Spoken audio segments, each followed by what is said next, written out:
I didn't expect my first real friend to be a woman in her 80s. I am here today talking to my neighbor, my friend, a wise angel by the name of Ingrid Kern. I am Corinne Rose Gurgis.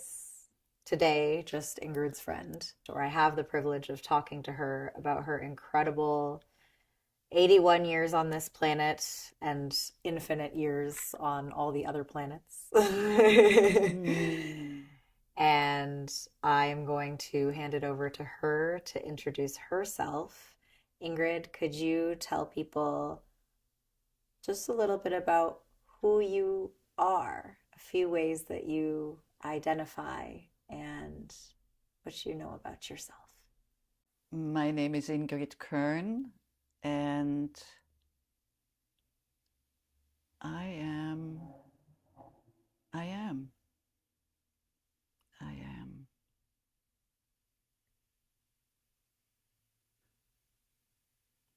just a being here, experiencing life with other human beings, enjoying my experience, and having fun. That's all we can ask for out of life, isn't it? Yeah. Yeah. Well, thank you so much, Ingrid. Thank you.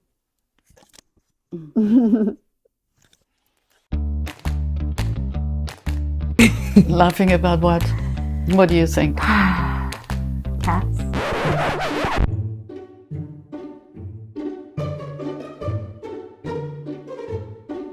Cat? We're always laughing about cats. I don't know if we laugh about cat all the time.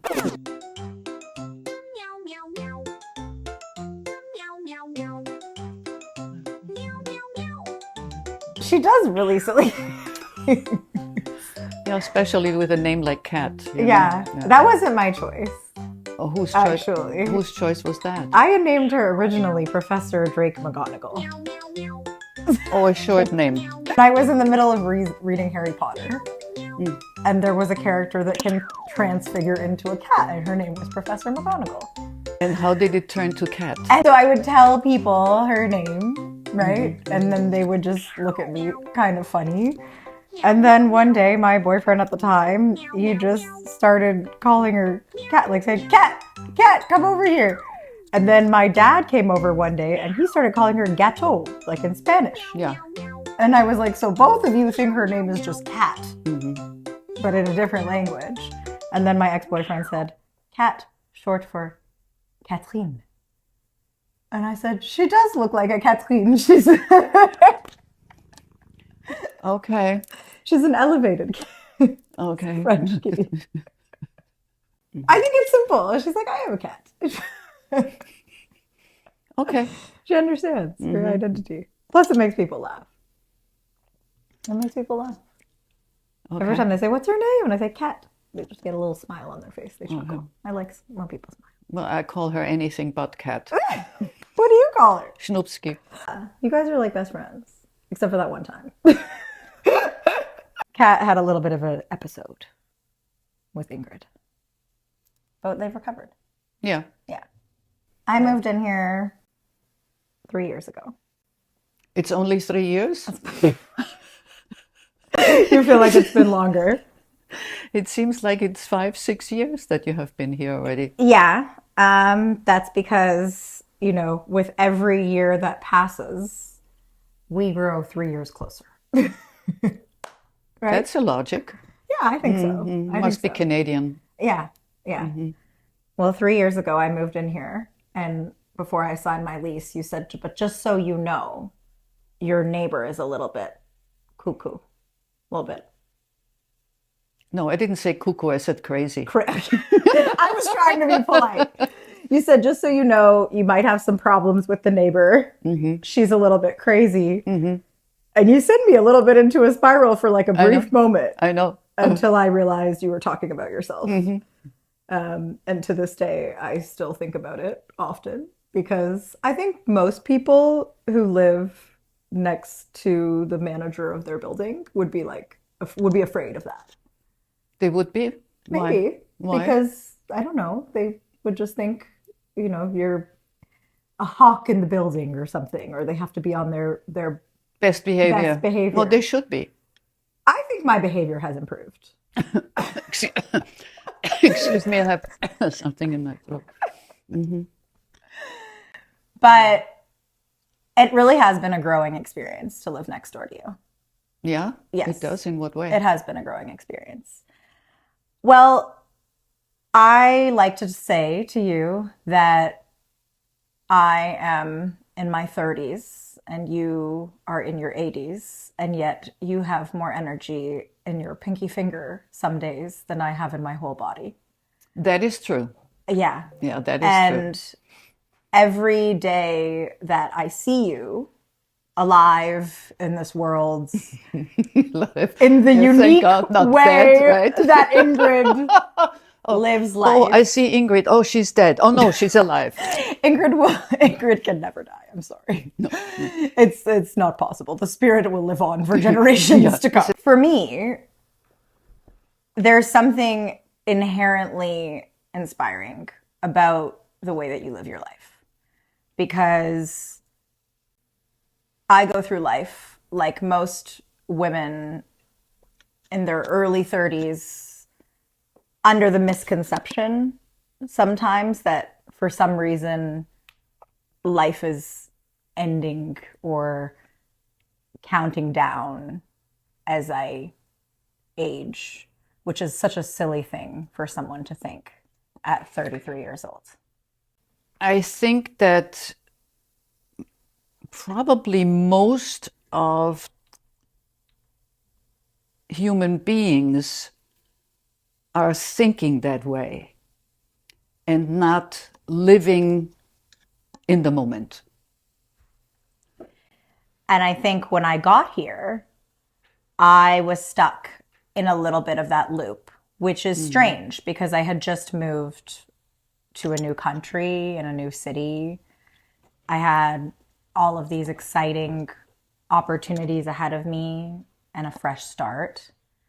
But there was a part of me that was a little bit crippled by the idea that moving somewhere new in your 30s is very challenging because it's going to be hard to make new friends. It's going to be hard to put myself in new environments and situations that aren't necessarily built for making friends. Like when you're in college or when you're younger in schools or when you first start a new job, you're able to make friends. When you just move somewhere, I think we get stuck in this thinking that you're not going to be able to make friends. I didn't expect my first real friend to be a woman in her 80s. And what I started to realize as we got to know each other was that everything we know about age and about what we tell ourselves is going to happen or what we're afraid of is really up to us and about how we see life and this journey that we're on in life. So with that, I really wanted to share you Thank you. Thank you. with people, because as women, we are so entrapped by either our own fears or the things that society has projected onto us about what it means to grow old. And I don't see you as growing old. Every birthday that you've had since I moved here, I've seen a woman getting more in touch with herself, taking more risks, doing more amazing, incredible things. And to me, every time I look at myself and start to kind of complain or challenge my energy levels or tell myself stories about getting older and losing something, I remind myself, there's someone living next door to you who has more energy in her pinky finger than you are telling yourself you have right now. Okay. Well, thank you. Thank you. Thank you. I have a question. Why was it more important to you to look for a friend or to search for a friend than to be more concerned that you take care of yourself when you moved here? That's such a good question. That's such a good question. I think I got so used to the idea that you are a reflection of all of the company that you collect and the people that are around you that call your phone or text you or have how many happy birthday messages you get, or all of these things which I've since realized are misconceptions. But at the time, I couldn't see what was in front of me for my own self and my self-growth because I was concerned with what I was leaving behind when I left behind the friends that I had known and the life that was comfortable. And you were 30. About to turn 30 when I came. Yeah. I moved from Austria to New York when I was 30. Now that's a different country, different language, no family, no friends. So it was no business, no opportunity to work. So in a way, I understand that you are concerned. I was just curious why the friendship and not that you take care of yourself. I think I saw moving to a new country as a move to take care of myself. I knew that the life that I had, that I was leaving behind, was one where I was settling. I knew that there was something for me in listening to myself. And it took me 5 years. I'll admit, it took me 5 years of battling with myself about whether or not it was the right decision to come out here. And I have a lot out here. I have family out here. But I was battling with my fear.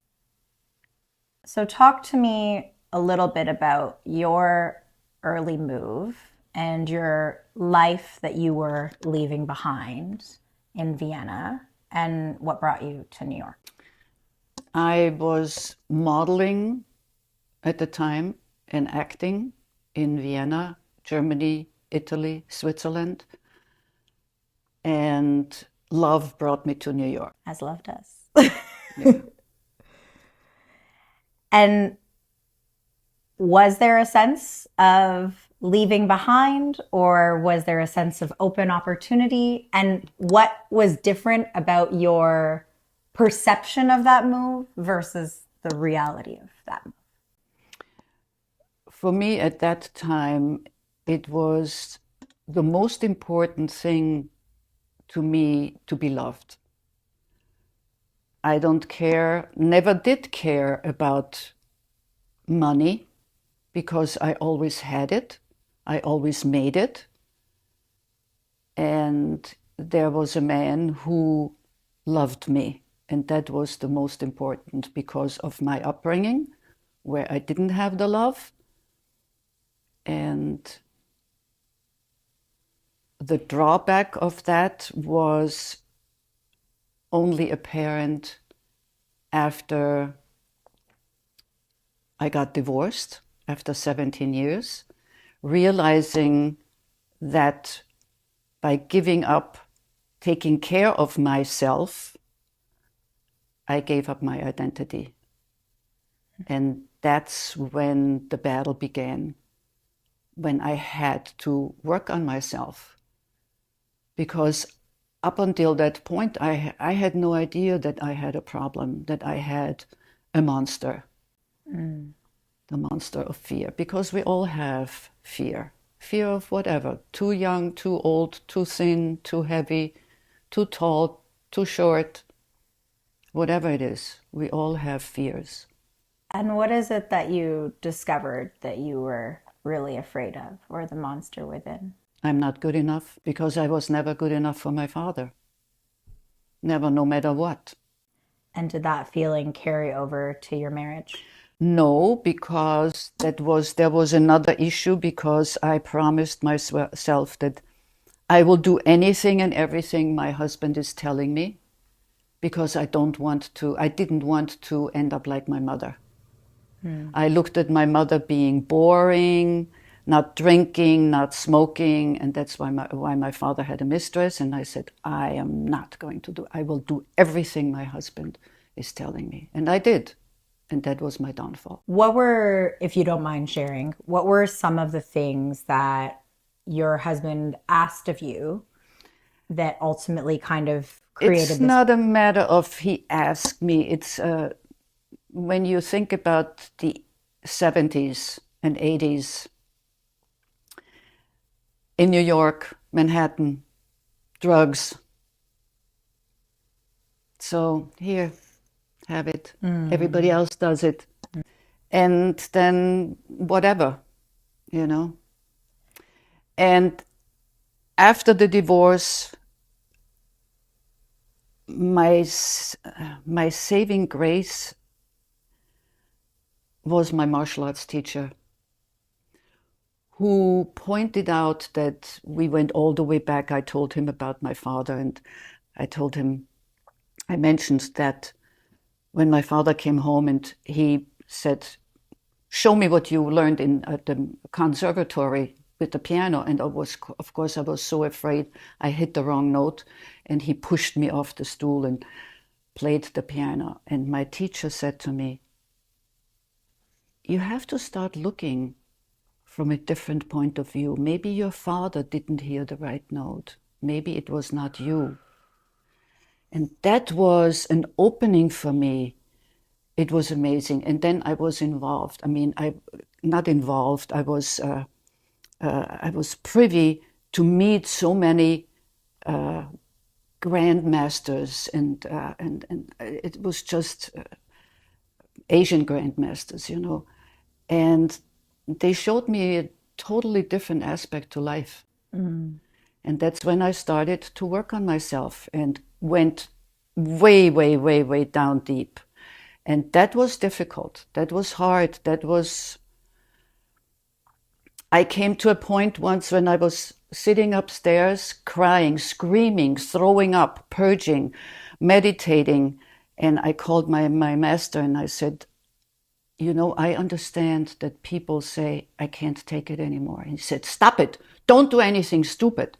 I said, no, I'm not. But I understand, because it's so difficult to go all the way back and experience that pain you experienced as a child.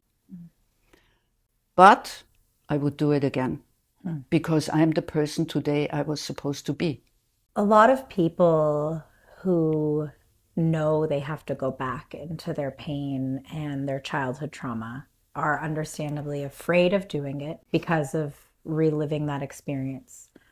What do you have to say to people about how they can relive and experience it, but move forward and through it rather than living in it and sticking to it? Well, my answer to that is I was not afraid to go there. I knew that I had to go there. There was no fear. It was just the pain and the anger, the hate, which I had kept inside, and spewing that all out, you know, which in a way I was blessed, because my father died when I was 18. My monster, the fear, was gone. I didn't even know I had a problem, because I was there and I took everything on. I was afraid of my father. And yes, when I was a teenager, I challenged him, because I knew I couldn't do anything. He came home, he would find something to beat me, or to throw me, or kick me, punch me, whatever. Didn't matter. So that was gone. So I said, I'll take care of it. Now, 70 years later,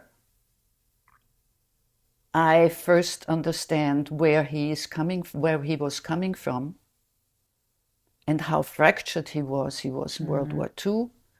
He never talked about anything. Do I understand it? No. There is no excuse to beat a 3-year-old the first time you meet her. No, nothing.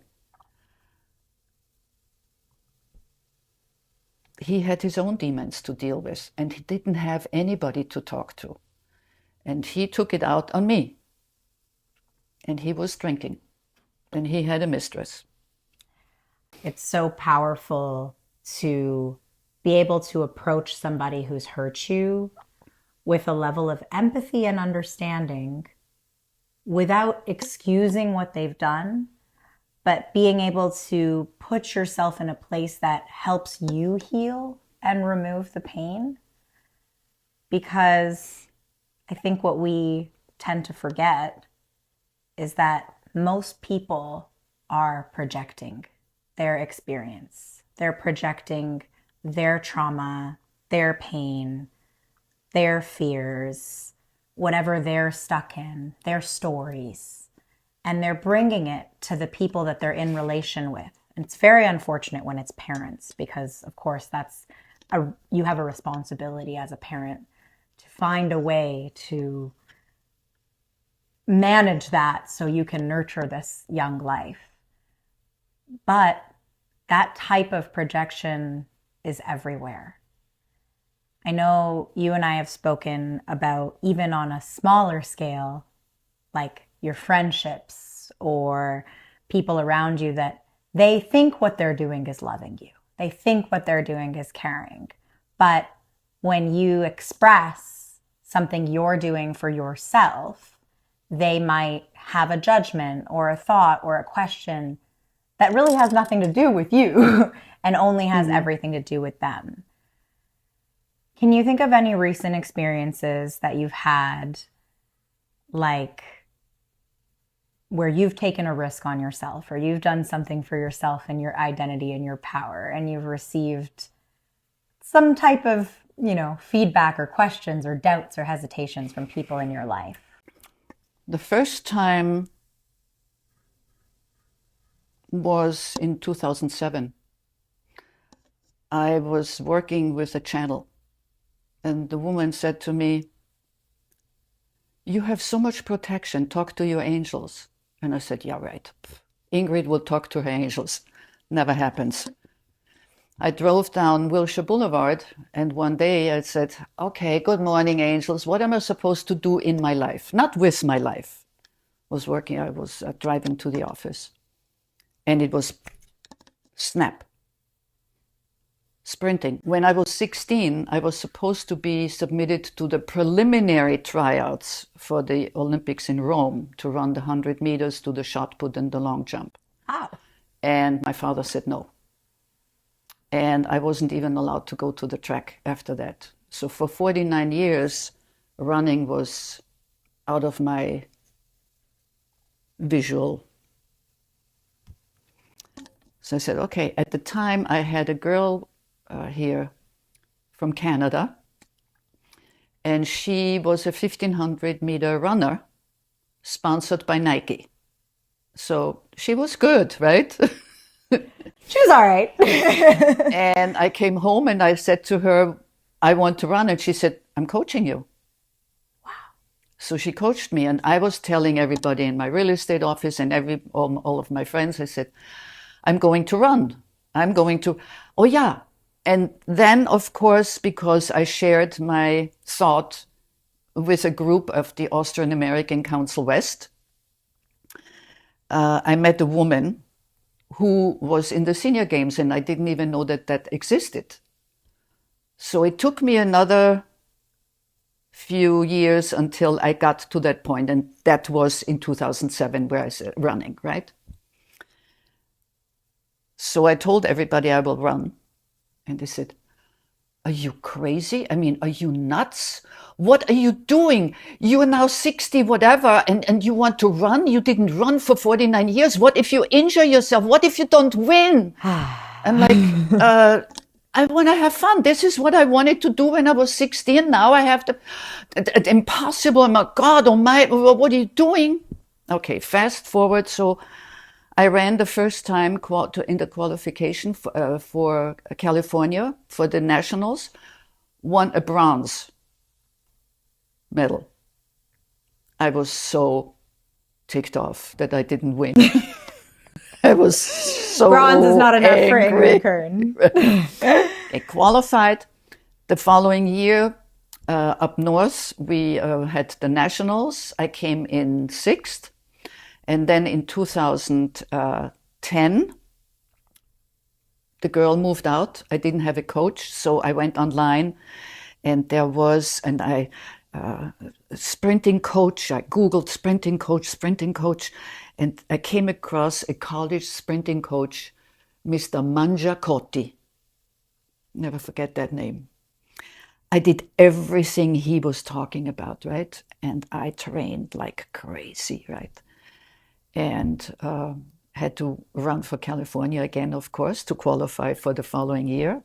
Came in 2nd, won a silver, and then in 2011, in Texas. So the prelims, we had 104 degrees, and I won the preliminary, won the qualification with a most god-awful time. My heat, there were 64 women. I won my heat. And the next day it was 67 degrees, pouring rain, thunderstorms, right? We were supposed to be in the blocks at 8 o'clock. Finally, we're in the blocks at 12. The gun goes off, we're off. Excuse me. About the 5th step, it goes, and I'm like, and this is how my brain worked. I thought I am standing still. And I said, I cannot make another step. I'm so much in pain. To hearing my father's voice right here, run, just run. So I ran, finished 7th overall with a torn hamstring. Couldn't walk after that, but he made good. He made good. He made me finish what I started.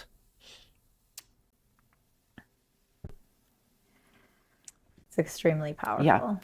And then I had to stop running. I went to my acupuncturist and he said, you have to stop right now. And I got a coach, and we started, limping, And then I came to the office and people said, you're not running anymore? I'm like, no, I can't run. I have a torn hamstring. Oh my God, you don't feel, didn't it make you feel good? Right. What are you doing? Why don't you continue? Look how much better you got. I'm like, excuse me? First you're telling me I shouldn't run. Now you're telling me I shouldn't finish. What was this? Is this your dream or my dream? It means that people always need you to prove to them something is right for you, to see that it's right for you, even when you know and you knew that it was right for you. The interesting thing is that it took me so many years to understand and to realize that you can be emotionally and psychologically abused by women as well as men, because my focus was I have to protect myself. I'm always protecting myself. When there is something with a man, I can have jokes, make jokes, be funny, whatever, but I'm always protecting myself. With women, I didn't feel to do that. And bam. We let women in a lot because we have this idea that we're all in community together, and we're very emotionally open with other women. It's something we criticize men for not doing. But here's the thing, what I also had to learn, and my mother always said, Ingrid, you will learn something new every day until they put you in the box. I always felt my excuse was when people pointed something out, you know what, that's not your friend. How is she treating? And I said, oh, don't worry about it. I'm used to it. And then one day I woke up and I said, well, wait a minute. What am I doing to myself? People will do and be and behave of what they do, no matter what I do. It is I who allowed it to happen to me, that I accepted that behavior, that treatment. And now I'm saying no. But it takes a while, and it takes courage, because you're eliminating people.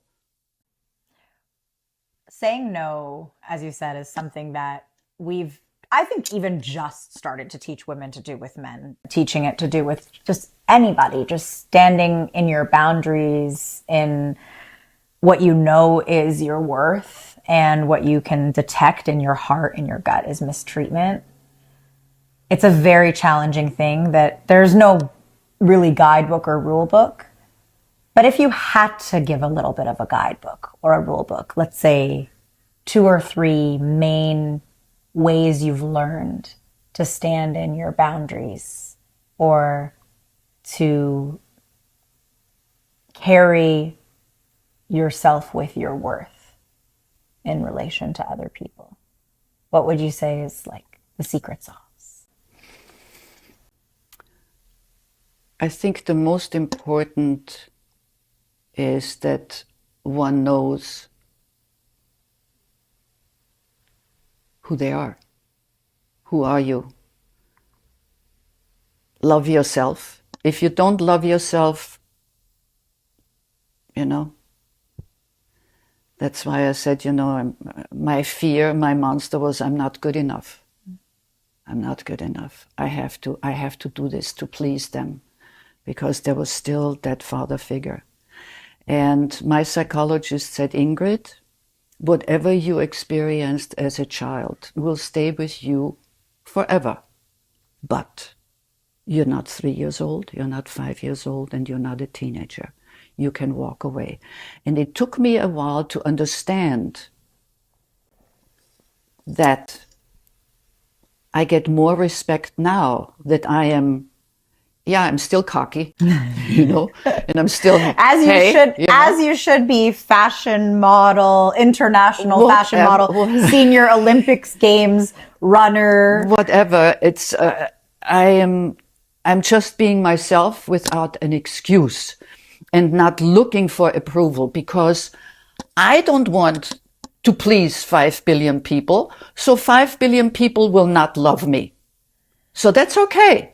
If 2 or 3 or 5 or 10 love me, that's fine. To me, it's more important that I go to bed and I said, I did a good job. I made this person laugh. I made this person laugh, because I get joy out of making people laugh. And that makes me laugh too. It's a deeper knowing of your why and of the way that you add value to spaces around you and your energetic contribution to the spaces around you. Energetic contribution is the perfect example. Yes, because we are more human doings than human beings. And being who you are and presenting yourself who you are and being able to bring joy and a smile to somebody's face, that's, I think, what it's all about. It's so much value. It's so much value. And we live in a world where people get all of their value, or much of their value, from more shallow symbols of what worth is, whether it's money or big awards or fame, social media followers, whatever, it is. The idea that something so simple as just making somebody laugh, it's almost revolutionary to say that that is the source of value and fulfillment, that's enough, more than enough. Life is simple. People make it more complicated. Amen. Mm-hmm. Amen. When you were younger, you participated in the fashion industry, international modeling, and you did some catalog. Yep. You did some theater. Yep. Tell us a little bit about that experience. And obviously that was a different time than now, but we're talking about themes of self-worth, loving yourself, and we all know that the industry, as it pertains to modeling or acting or any of those things, especially for women, is a very challenging one when it comes to self-love, self-worth, and you're constantly being judged and told you're good enough, you're not good enough for this Yeah. and that. What does that look like for a young Ingrid? The interesting thing is because when I left my house, my home, and then my father died a half a year later, and I started modeling probably a year later, I had no fear.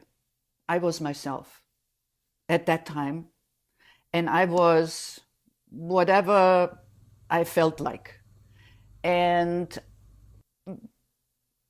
the companies which hired me, they knew I'm a little different. I am not that, I was never a high fashion model. I did catalogs, I did commercials and advertising, and I couldn't care less what the people think about me. I was who I was. And yeah, people, I mean, my model friend, not the real friends, but my model friends, some of them, oh, look at her, she married a man who has no money. And I was like, excuse me, we love each other, okay, stay out of my face. And of course, it was the 60s in Vienna, totally different time, right? And the theater, totally different environment, camaraderie, family, nice, beautiful feeling, home, amazing difference. I was so blessed to be one season with one of the greatest actors and had a small part because I was a model and I had to take my clothes, I mean, not all the clothes off, but I was in some lingerie, and an actress wouldn't take off and play in lingerie on the stage, so they hired me. And then after that, the director of the big house offered me a part, but at that time I already was making so much money modeling and I couldn't have an understudy, so I chose modeling over acting. And here it was handed to me on a silver platter, what I always wanted, and I chose modeling because I made the money. For the money. Yeah. Do you carry regrets about that? No. Because No. every No, experience. because I was traveling the world. We went with Triumph International, it's a lingerie company. We went to all the major, to the capitals of all European countries. We went to Beirut. We got out of Beirut the day before it was bombed. We were treated like queens. It was an incredible experience, incredible. And I wouldn't have met my husband, my second husband. I wouldn't have come here. I wouldn't be here. And I never felt I belong in Vienna. Maybe because of my upbringing, I don't know. Even going back until this time when I was in Vienna last December, I never felt I belonged in Vienna. I always felt different. And I am different from many Viennese people. I think you're different from many people. I don't know if it's just Vienna. Oh, well. Bless oh, you well, and your yeah. differences. This time in Vienna, for the first time, it was not even that I took the time. It was so apparent that when I walked through the streets and I was apparent of the magnificence and the powerful culture and the history of Austria. It is magnificent. Do I want to live there? No. Just something you knew inside. Yeah. I feel like your story is so colored with so many moments of checking in with yourself and Yeah. it's like, I mean, everybody's life is a bit of a choose your own adventure. And there's a million and one paths we could have taken at these little forks in the road. And sometimes it was for the right reason or the wrong reason, but it's what happened. And it creates blessings and it creates, mistakes and good and bad. Do you think there are wrong reasons, or is it just a step to grow? I think everything is a step to grow. Thank you. I don't believe in mistakes as a negative connotation. I have become and evolved so much more through my mistakes than through the things that have gone right in my life. When you ask me about what's gone wrong in my life, I have to think about it deeply because I've gone through this process of healing through all of those wrongs and mistakes to see them as the gifts that they were. Whereas if you ask me, what's gone right in your life? Sometimes those things, the answers to what's gone right in my life, came up directly as a result of the thing that was going wrong. And so to know that pattern is just going to continue and be reflected in life, 20s, 30s, 80s, it doesn't matter. Like your mom said, that we're going to learn something new every day until they put us in the box. I welcome all of the mistakes, every single one. And not just for me, all of the people that I love, when they embrace them. Of course, there are people who stay stuck in them and woe is me. And I think that's part of why we're here, is because, you've had a decorated life, that's to say the least, right? Yes, I did. A decorated life. Yeah, you do still live a very decorated life. Many countries, many jobs, many creative pursuits. And us having this conversation, I know the women around me in their 30s or 20s or 40s, in that sort of range of age, just struggle so much with this feeling like it's the fear, the inner fear of a fresh start or trying something new or doing something different, taking that risk on themselves. Or not being accepted. Really, the Kickstarter for me was that you called me excitedly and said, Corinne, it's my birthday coming up and I'm going skydiving.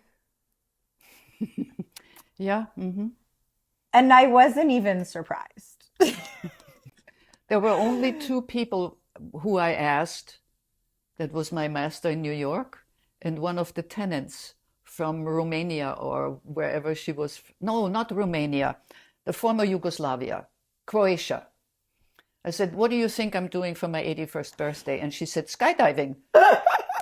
She said, and I said, oh, how did you? And everybody said, you go on a date, you have a party. I'm like, why would I be calling you about that? Yeah, I didn't guess right. I definitely didn't guess right. But I didn't guess right, but I was still not at all surprised. There was no part of me that was like, what? I was like, yeah, for sure. And then 16 days before my birthday, I ran across the street to my car. I mean, ran across, right? I just jogged across the street, and from nowhere I was on the ground.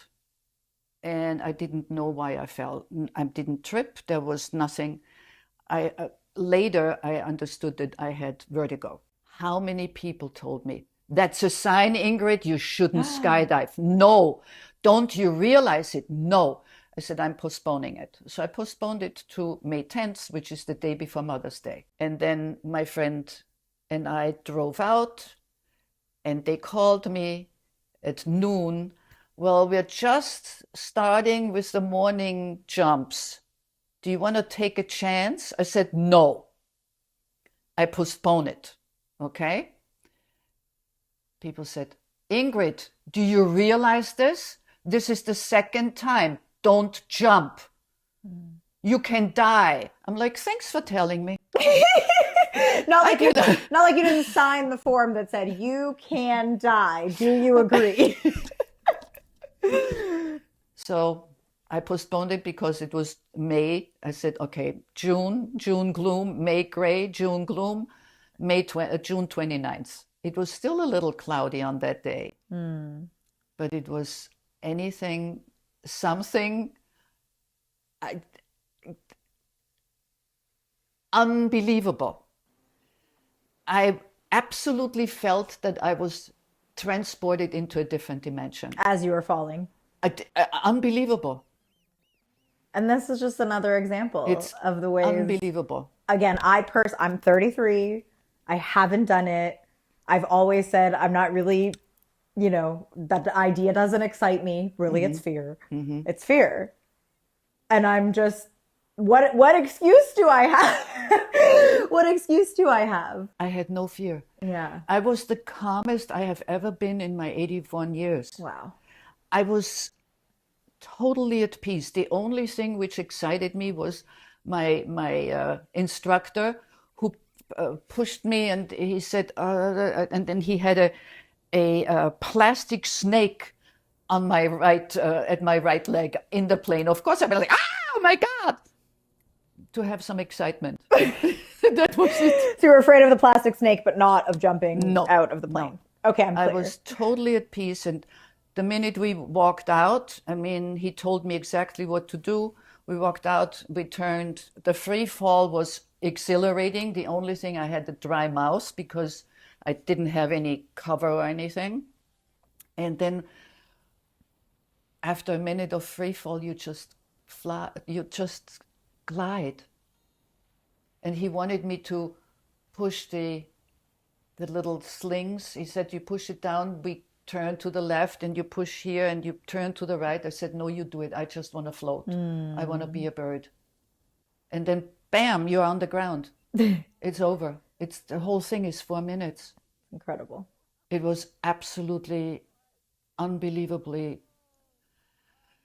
incredible. So as a woman who is very clearly living your life to its absolute fullest at 81 years old and jumping out of planes, is there any age or stage in your life that you would go back to if you could? I would relive my life starting at 18 with the knowledge what I know today. And what would you tell 18-year-old Ingrid?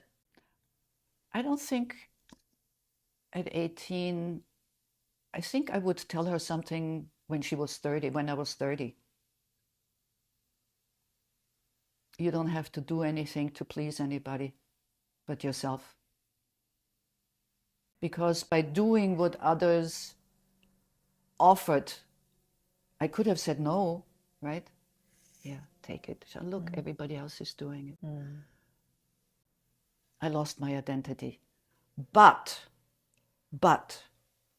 and that's, I think, my most important experience, when I was alone at home and I was always left some cocaine. I never went out to buy anything. At 3 a.m, I was sitting in front of the bed and I was snorting cocaine, and I said, I swear on my mother's life, that's the last time. And I looked up and I looked in the mirror and I thought I saw the devil, and I was shaking. And I heard my father's voice right here. So I was right. You will end up dead or in the gutter. And he told me that when I was 16, and he ripped open my diary and read that I had sex with my boyfriend. I took the thing, went downstairs, threw it in the trash compactor, and never touched it again. And then through my doctor, who told me, oh my God, you're so strong. And I said, well, if I can do it, anybody can do it. But I realize I am strong and I am powerful. He saved my life. He made me finish running. And he made good when I was meditating, holding my back, when he trampled on me. And the channel said to me, he's only allowed to get in touch with you 3 times.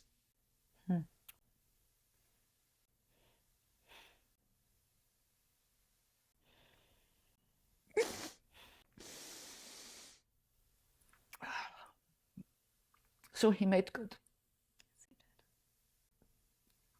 When there is something and I say, look, look. Well, you allowed him to make good because you Yeah. opened the space Yeah. for forgiveness Yeah. and for clarity and for peace of mind. You can't buy those things. You can only work for those things, and you've worked really Yeah, I hard did. to I gain did. those things. A channel can only move through what we open for them. Yeah. And it's very powerful. So while you may not exactly be able to go back to 30-year-old Ingrid and tell her not to do anything just to please other people and only to please yourself, you are talking to 33-year-old Corinne. Oh, right. And I'm very grateful Thank you. to internalize that message. Thank you. I started the conversation by saying that I've lived here for 3 years and grown extraordinarily as a human being and as a person in ways that I'm sure are visible to you, but also invisible in the way of your impact on them just by existing.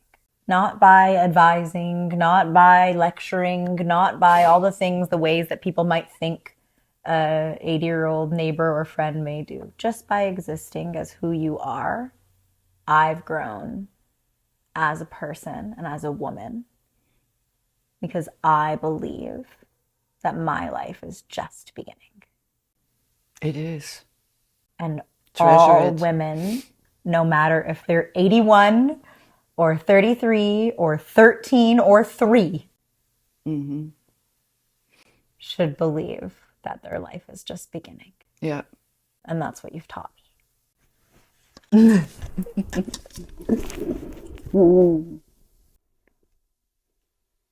you for doing this. Thank you.